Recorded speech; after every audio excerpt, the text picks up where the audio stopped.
강의사는 증시 각도기. 네, 안녕하세요. 젊은 투자 증시 나침반 안지원입니다. 네, 1차는 투자 각도기 곽상준입니다. 네, 여러분 저는 오늘 중간에 오전장에 춤을 추다가 오후장에 주목을 부르르 떨었습니다. 올라갔다 내려오셨죠? 보유한 종목 하나, 주요 보유한 종목 하나가 어마무시하게 오르는 거예요. 비행기 태웠다가 어마무시하게 올라서 전체 한 종목에 의해서 전체 계좌 수익률이 쭉 올라가는 거야. 그래서 막 춤을 추면서 아싸 이러다가 마이너스 났습니다. 네. 그래도 고저차가 약 한 15%좀 나요. 근데 제가 그때가 약간 고점 같다 이런 생각 들었어요. 왜냐면 거래가 팍팍팍 튀더라고. 그런 주식이 아닌데 날라리 주식처럼 막 거래가 튀어요. 그래서 이상하다. 이게 왜 이런 현상이 이루어지지 했는데 역시나 신기할 정도로 조금 있다가 소식이 터졌고 뉴스가 나오면서 이제 쫙 빠졌는데, 개인적으로 저가 이제 전문 투자자이긴 하지만 그런 생각이 들더군요. 팔 걸. 껄무새. 뭐 지나고 나면 항상 뭐 그런 생각이 들긴 하는데. 그거 내가 분명 고점인 거 알았는데 그거 팔 걸. 근데 고점인 건 알았는데 이렇게 마이너스 많이 떨어질 줄 몰랐어요. 근데 사실 못 팔았다는 거는 고점인 줄 몰랐다는 거죠. 아니 확신을 못 했다는 거죠. 변호를 하겠습니다. 고저차가 아니야, 15%가 아니다. 고저차가 훨씬 더 났어. 굉장히 크게 났는데 뭐냐면 제가 목표가에 이르지 못했어요. 뭐 장기적으로는 더 높게. 예, 그래서 이 가격은 내가 팔 가격이 아니다. 뭐 단기적으로 후룩 짭짭하지만 기다리란다 했는데 예상보다 너무 많이 떨어진 거야. 왜냐면 고점 대비 한 3에서 5, 6%는 빠질 것 같았어요. 그래서 전일 대비 한 4, 5% 오르고 끝나겠네 이러고 끝났는데 전일 대비 4, 5% 빠져서 끝났죠. 자, 푸념은 여기까지 하시고. 그냥 우리 이제 시청자분들은 재미없을 거예요. 무슨 종목인지 알려주지도 않고. 우리 식구들이 뭐냐면 저희들도 이런 감정이 있다. 그렇죠. 남들이 나를 로봇으로 알잖아. 주식 거래 로봇, 감정도 없고. 그렇지 않습니다. 저도 감정 상합니다. 네. 기분 더럽네요, 아주. 네. 춤췄다가 오전에. 정말 나 춤췄거든, 막 이러면서. 신난다! 이러면서. 거봐라! 니들이다! 니들은 이거 뭐 아니라 그랬지? 이러면서. 주변에서 같이 따라 산 친구가, 고맙습니다. 그래서, 야, 포도주 한 잔짜리지? 이랬더니, 한 잔은요, 2잔입니다. 이랬는데, 오후에 연락이 없습니다. 네. 오늘 뭐, 왔다 갔다 많이 했습니다. 오늘 이것뿐만 아니라. 좀 변동폭이 굉장히 컸던 종목들이 많았는데, 일단 시장은 코스피는 0.4% 상승해서 마감을 했고요. 삼성전자가 많은 기여를 한 것 같습니다. 하이닉스죠. 2%대 많이 올랐고요. 오늘 하이닉스가 효자 노릇 했습니다. 드디어 이제 그러니까 정말 신기하지 않아요? 저를 비롯해서 소위 말하는 반도체 전문가들 이제 거의 다 포기한 거야. 간다 했는데 아닌 것 같아. 그러니까 우리 제일 큰 형, 반도체에서 제일 큰 형 노모시기 형님께서 그러니까 아주 구체적으로 소상하게 내용을 밝혀주시니까 다들 그런가 이랬는데 오히려 주가는 오히려 안 빠져요. 그다음부터 진짜 신기하죠? 이틀 연속으로 조금 좋은 모습 보여주고 있고요. 네. 오늘 개인은 코스피에서 많이 팔았습니다. 6,600억 매도했고 코스닥에서는 1,300억 매수를 했습니다. 오늘 코스닥은 뭐 조금 떨어져서 마감했습니다. 0.16%. 저 매도의 상당 부분이 삼성 하이닉스 아닐까? 매도한 물량이요? 그럴 수도 있을 것 같아. 그럴 수도 내일 봐야 되긴 확인 좀 해봐야 되겠다. 네, 외국인은 오늘 코스피에서 6,600억 매수를 했고요. 코스닥에서는 400억 매도, 기관은 코스피에서는 360억 매도, 코스닥에서는 700억 매도를 했습니다. 네, 오늘 뭐 홍콩 시장 또 난리였죠. 제일 그 중국에서 또 게임 산업 규제한다는 얘기가 나왔습니다. 또 한 대 또 터트렸어요. 이제 잠잠하나 했는데. 예, 또 잠잠하나 했는데 다시 또 보여줬습니다. 관영 매체인 신화통신이 발행하는 신문이 있는데요. 여기서 텐센트의 왕자 영요라는 게임이 있습니다. 글로리 오브 킹즈인데 요거를 예로 들면서 게임을 뭐 전자 마약이다 이렇게 표현을 했습니다. 네. 그러면서 어떤 산업도 한 세대를 파괴하는 방식으로 발전이 허용되어서는 안 된다 라고 하면서 학생들이 지금 중독에 굉장히 많이 빠져 있는 상황을 좀 우려를 했고요. 이 소식 때문에 장 초반에 텐센트 주가는 10%대 하락을 하면서 이제 무섭게 출발을 했습니다. 그리고 지금은 한 마이너스 6% 정도 왔다 갔다 하는 것 같습니다. 네. 요거는 홍콩 시장에서 살려면 덩어리가 좀 있어요. 비싸죠. 최소 단위가 오늘 해봤는데 700만 원 가까이 됩니다. 한 단위 사는데 700만 원. 그래서 권 씨가 했던 얘기가 뭔지 좀 알겠더라고. 이게 손이 700만 원? 난 2, 300만 원이면 쉽게 나가겠는데 700만 원? 사긴 사는데 신중해지죠 결정이. 약간 두 단위는 못 사겠는 걸 하루 더 보자. 두 단위 살려면 뭐 이런 개념인 거죠. 네. 근데 뭐 아까 그 뉴스는 삭제가 됐다고 합니다. 중간에. 그러면서 하락폭을 좀 축소를 했고요. 텐센트가 공식 입장을 냈는데 미성년 이용자는 평일에 원래 1.5시간 규제가 있었는데 1시간으로 이용 시간을 더 제한을 하고 휴일에는 3시간에서 2시간으로 12세 이하는 아예 금지한다라고 밝혔고요. 왕자 영유 요 게임부터 좀 시범 적용한다고 밝혔습니다. 네. 네, 안 그래도 규제가 굉장히 센 것 같거든요. 미성년 이용자는 평일에 1시간 반밖에 게임을 못했네요. 기존에도. 근데 이제 1시간밖에 못하면은 정말 감질맛 나게 딱 할 정도까지만 하고 이제 그만둬야 되는 상황이죠. 네. 네. 우리 증시각도의 TV 3분 보고 끊는 거하고 비슷하네요. 그런 느낌이죠. 네. 참 불쌍합니다, 청소년들. 자, 그럼 여기서 한번 물어볼게요. 게임을 하신 세대니까 네. 게임에 미쳐 돌아갔던 주변의 많은 친구들이 지금 폐인되어 있습니까? 전혀 그렇지 않죠. 아닙니까? 네. 사실은 유명한 그런 게임 폐인이 한 명 있었죠. 슈카요? 슈카. 네. 전 사실 좀 의문입니다. 그러니까 이게 우리나라에서도 있었어요. 몇 년 전에. 게임방 단속. 10시인가? 문 닫아라 있었잖아요. 네. 12시 넘어서 일 못하게 하고. 예. 덕분에, 그 당시 덕분에, 모르겠습니다. 제가 어른 중에서 투자에 미친 사람이어서 투자만 생각해서 아이들의 건강을 생각 안 하는 사람인지는 모르겠습니다만, 그 당시에 한국 그 게임 업체들이 대대적으로 패퇴를 하는 시간이었죠. 그러면서 온라인 게임의 왕자를 중국한테 온전히 헌납하는 시기가 네. 그 시간이었습니다. 중국이 그러네요. 그러네요. 근데 이제 얘네가 저걸 안 내주니까 파도를 안 내주니까. 네. 그래도 뭐 하나하나 이렇게 가뭄에 콩나듯이 하나씩 나오고 있잖아요. 기다려 봐야죠. 네. 그러니까 어쨌든 중국 게임 업체들 만만치 않네. 네, 뭐 텐센트에 이어서 일본에 이제 넥슨이 상장이 돼 있잖아요. 네. 그것 또한 6.5% 빠져서 마감을 했고요. 국내 업체들도 타격이 컸습니다. 위메이드가 10% 빠졌고, 펄어비스가 마이너스 7%, 그다음 뭐 룽투코리아 마이너스 5%, 웹젠, M게임, 뭐 카카오 게임즈도 다 마이너스 3에서 5%씩 빠졌고요. 네. 컴투스도 마이너스 3% 기록을 했습니다. 네. 네, 오늘 뭐 M게임이라는 회사는 열혈광호 그 중국에서 역대 최고 매출 달성했다 이런 호재도 들렸었는데 오히려 주가가 하락을 했습니다. 네. 여기에 대해서 레이달리오가 좀 코멘트를 했습니다. 중국이 원래 좀 굉장히 우호적인 인사인데요. 네. 중국은 원래 국가 자본주의니까 겁먹지 말자 이런 의견을 냈습니다. 중국 정부의 움직임이 장기적인 정책 기조의 전환을 의미하지는 않는다라고 언급을 했고요.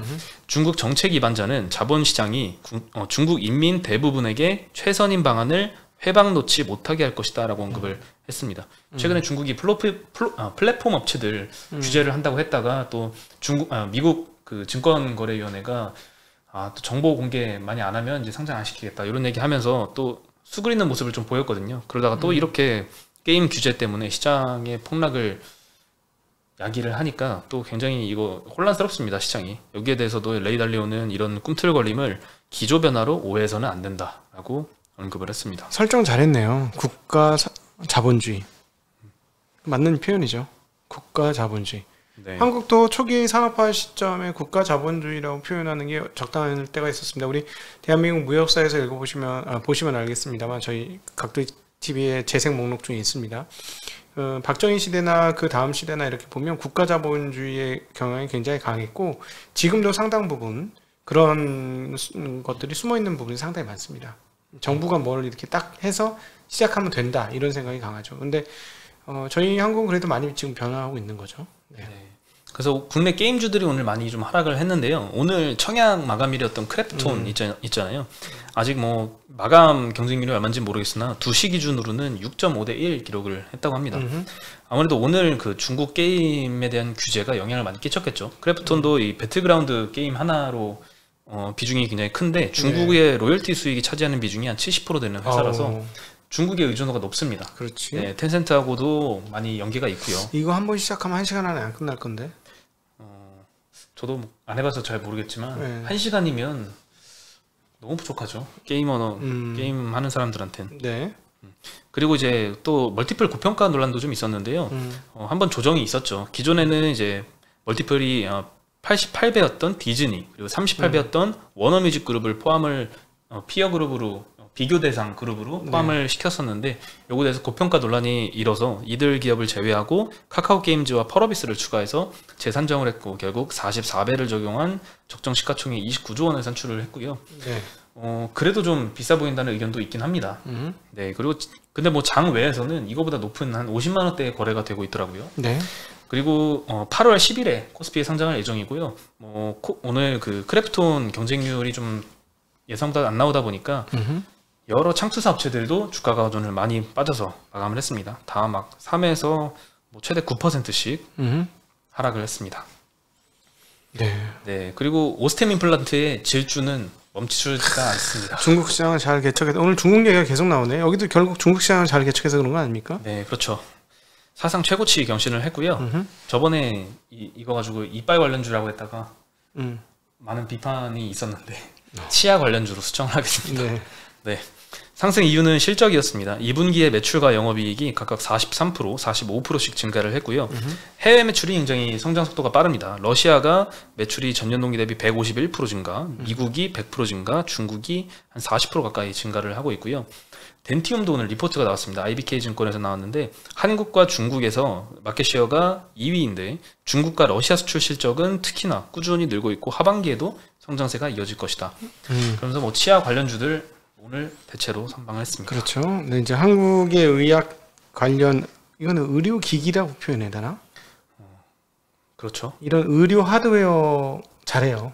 옛날부터 잘했는데 앞으로 기대가 많이 됩니다. 네, 의료정밀업종이 오늘 코스피 상승률 1위를 기록을 했고요. 안타깝게 의료정밀업종은 뭐 많은 기업이 속해 있지는 않습니다. 그리고 SD바이오센스도 이 업종에 속해 있는데 오늘 5% 가까이 상승해서 마감을 했습니다.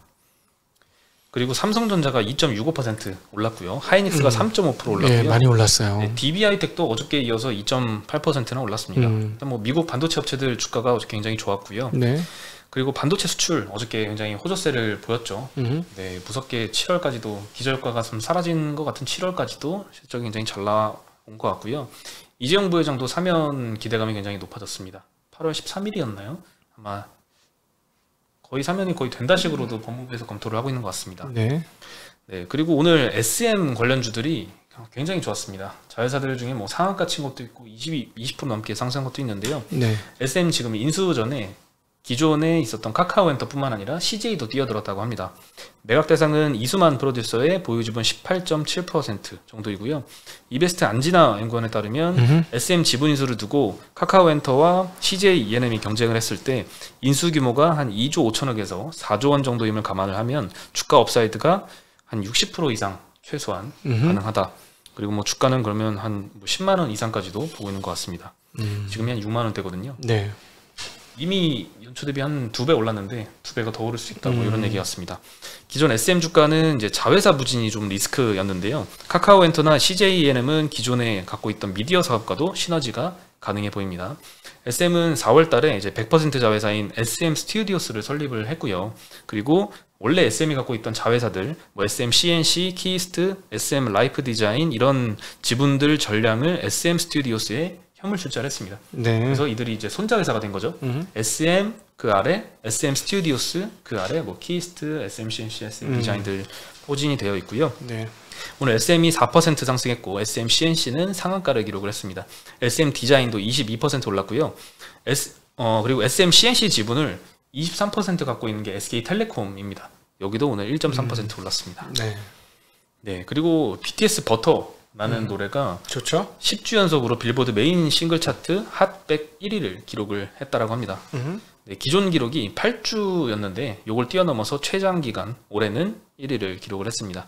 핫100은 이제 음원 다운로드, 음원 판매량, 스트리밍, 라디오 방송 횟수를 합산해서 순위를 산출한다고 하고요. 하이브 오늘 잘 오르다가 뭐 마감은 마이너스 1%로 마감을 했습니다. 네, 그리고 상반기 국내 자동차 판매 대수 데이터가 나왔는데요. 이거 한번 업데이트를 해드리면요. 작년보다는 감소했습니다. 하지만 수입차, 전기차, 대형 SUV 위주로 판매는 증가를 했습니다. 올해 상반기 자동차 판매 대수는 92만 4천 대고요. 작년보다 2.6% 감소를 했습니다. 특히 국산차 판매량은 전년 동기 대비 6%나 감소를 한 75만 6천 대이고요. 현대기아차는 선방했습니다. 1% 수준만 감소를 했고요. 반면에 르노, 삼성, 쌍용, 한국 GM 이런 데들은 35% 수준이나 감소를 했습니다. 반면에 수입차 판매는 굉장히 잘 나오고 있습니다. 16만 7천 대고요. 반기 기준으로는 역대 최고치입니다. 시장 점유율은 작년 상반기에 15%였는데 이제는 수입차 비중이 18%까지 올라갔고요. 특히나 독일차 수입차 비중은 처음으로 10%를 돌파를 했고요. 벤츠가 굉장히 큰 기여를 했습니다. 벤츠 판매량이 전년 동기 대비 24%나 늘어나면서 10만 4천 대를 기록을 했습니다. 엄청나게 타는군요. 네. 그리고 게다가 벤츠는 요즘 고급차 축에도 못 끼죠. 벤틀리도 많이 삽니다. 평균 가격이 4억 이상의 아주 고가 차량인데요. 네. 이런 차들도 765대, 판매량은 적지만 작년 상반기에 비해서 한 40%나 증가를 한 수치입니다. 그리고 친환경차 굉장히 잘 팔리고 있는데요. 작년 상반기보다 73%나 증가한 15만 7천 대 판매됐고요. 네. 신차 점유율이 작년에 9.6%였는데 17%까지 굉장히 빨리 올라왔습니다. 여기에는 친환경차에는 뭐 전기차를 포함되지만 하이브리드 차 다 포함이 됩니다. 특히 하이브리드 차가 71%나 증가한 11만 3천 대 기록을 했고요. 전기차는 78% 증가한 3만 9천 대를 기록을 했습니다. 전기차는 특히 테슬라 등의 수입차 위주로 시장 규모가 한 2배 정도 증가를 했습니다. 네.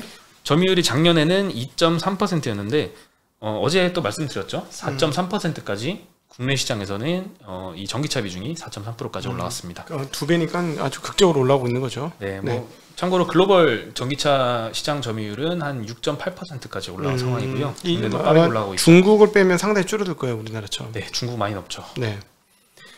네, 그리고 국내에서 처음 선보인 상품이 있다고 하는데요. 백신 관광 상품, 미국으로 떠나는 상품이 최대 1,500만 원까지 한다고 합니다. 근데 이게 일주일 만에 완판됐다고 하고요. 네. 완판 수량은 그렇게 많지는 않습니다. 7월 23일에 선보였던 백신 관광 1차 출발분이 50석이었는데 이게 완판이 됐고요. 현재 출발 확정된 상품은 LA, 라스베가스, 샌프란시스코 등의 미 서부 지역 25석, 그리고 맨하탄, 그 다음에 워싱턴, 보스턴, 뉴욕 등의 동부 지역에 한 25석 정도가 완판이 됐습니다. 이 여행은 이제 미국에서 백신을 맞고 관광도 하고 돌아오는 상품이고요. 여행 기간은 이제 화이자 백신을 맞는 상품이 25박 28일, 네? 얀센 백신 맞는 상품이 9박 12일입니다. 이거는 진짜 백신을 빙자한 여행이네요. 네. 그렇죠. 백신은 그냥 더미인 것 같고요. 25박 상품 기준으로 했을 때 4명이 출발하면 한 1,500만 원 정도이고요. 8명이 출발하면 한 1,150만 원 정도입니다. 그래도 좀 비싸긴 한데 사실 25박 하는 것 치고는 뭐 그렇게 비싸진 않은 것 같습니다. 백신 예약자들은 이 백신 관광 예약자들은 주로 40, 50대가 많다고 하고요. 여행사 측에서는 이제 반응이 좋아서 다른 지역으로 하는 여행도 상품을 기획 중이라고 합니다. 오늘 뭐 노랑풍선이 오늘 10% 가까이 올랐고 그 이외에 뭐 리오프닝 관련된 뭐 여행주, 뭐 항공주들 빠지진 않았고 다행히 소폭 상승해서 마감을 했습니다. 네, 그리고 미중 갈등에 대한 얘기가 요즘 스물스물 올라오고 있잖아요. 네. 중국 정부에서 자국 기업에 미국산 제품 대신에 중국산 제품을 100% 구매하라 이런 지침을 내렸다는 소식이 알려졌습니다. 네. 미중 간의 1단계 무역 합의에 따른 미국 제품 수입량이 현재 70% 수준밖에 채우지 못한 상황입니다. 그런데 이 같은 소식이 알려진 거고요. 로이터 통신에 따르면 중국 정부가 지난 5월에 엑스레이나 MRI 등의 의료기기 등 315개 품목을 구매할 때 중국산 제품이 기존에는 25% 정도였거든요. 이걸 100%까지 상향하라라고 지침을 내렸습니다. 특히 병원, 뭐 일반 회사, 국영 바이어 등한테 이런 지침을 발송했다고 하고요. 이런 지침은 이 중국 시장에서 의료기기를 판매하는 존슨앤존슨이나 GE, 뭐 에보트 이런 미국 업체들한테 좀 피해가 갈 수도 있을 것 같습니다. 네네. 거기서 메이드 인 차이나로 끌고 오니까. 네, 그렇습니다. 좀 우려가 되긴 하네요. 미중 갈등에 대해서 한동안 잊고 있었는데 다시 좀 재점화가 되는 모습입니다. 오늘 또 연합인포맥스 나가시죠? 네, 오늘은 나가죠. 지금 뭐 너무 잘하셔가지고 다른 분들이 자리를 못 잡고 계속 떨고 나가지고 있어요. 이러다 5일 다 나가는 거 아닌지 모르겠습니다. 네. 무슨 말씀이십니까? 네, 5일 다는 아닌 것 같습니다. 네, 힘듭니다. 네, 아주 잘하고 있습니다. 네, 저희 그 증시각도기의 그 명예를 드높여 주셔서 감사드립니다. 아닙니다. 망신 안 끼쳐서 다행인 것 같아요. 아닙니다. 네. 네, 그럼 저희는 여기서 인사드리겠습니다. 안녕.